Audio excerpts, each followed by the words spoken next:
আবারও ফিরে এসেছি বাংলা টিভি 24 এর পক্ষ থেকে। আমি জাহিদ। যারা লাইভে রয়েছেন তাদেরকে জানাচ্ছি আন্তরিক শুভেচ্ছা এবং অভিনন্দন। দেখতে পাচ্ছেন এখানে খাবারের সমারোহ, সুন্দর করে খাবার সাজিয়ে রাখা হয়েছে, সারি সারি চেয়ার সাজিয়ে রাখা হয়েছে।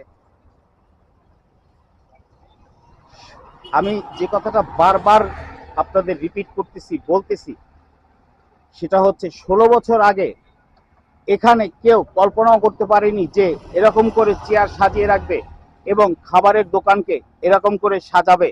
এটা কেউ কল্পনাও করেনি, কারণ তখন ছিল স্বৈরাচারীদের আন্ডারে, তাদের নিয়ন্ত্রণ করত। এখানে বসা সম্পূর্ণ নিষেধ। ভিডিও করা তো এখন তো আমরা ব্লগ তৈরি করতে পারছি, ভিডিও করতে পারছি, লেকে নামতে পারছি, কিন্তু তখন এটা কখনোই সম্ভব ছিল না। দেখতে পাচ্ছেন প্রিয় ভিউয়ার্স, আমি মোটামুটি যতটুকু পারছি আপনাদের দেখানোর চেষ্টা করতেছি। লেকটা দেখুন,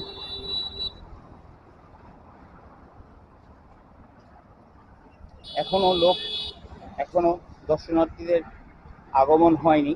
আরো কিছুক্ষণ পরে বা 4টা-5টার দিকে দর্শনার্থী আসবে। দেখুন কি সুন্দর করে খাবার। ভাই, ভিডিও করলে সমস্যা আছে?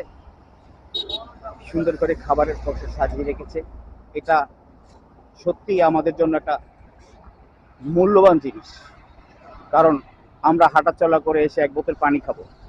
এখানে আগে 16 বছর আগে কখনোই এটা সম্ভব ছিল না। ভাই, আপনি তো এই জায়গার, এটা কি কে, এটার মালিক কে?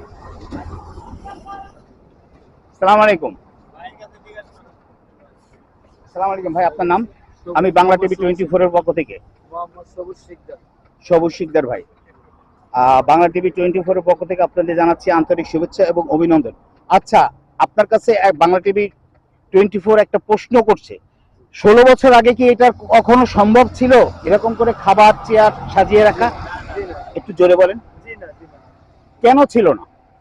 তখন এই জায়গায় প্রধানমন্ত্রী ছিল, তার হাত থেকে মানে সীমানার বাইরে সবাই থাকতো।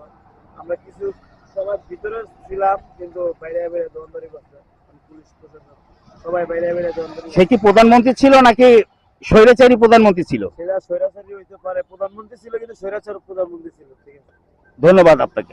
প্রিয় ভিউয়ার্স, বাংলা টিভি 24 এর সাথে যারা সংযুক্ত রয়েছেন লাইভে, তাদেরকে জানাচ্ছি আন্তরিক শুভেচ্ছা এবং অভিনন্দন। আমি জাহিদ এবং বাংলা টিভি 24। শুনতে পেলেন এক ভাই। আপনার দোকানের নাম কি ভাই? আমার দোকানের নাম নাই, কিন্তু আমরা জিয়াউদ্দামের শেরেবাংলা নগরে ছোট থেকে বড় হয়েছি।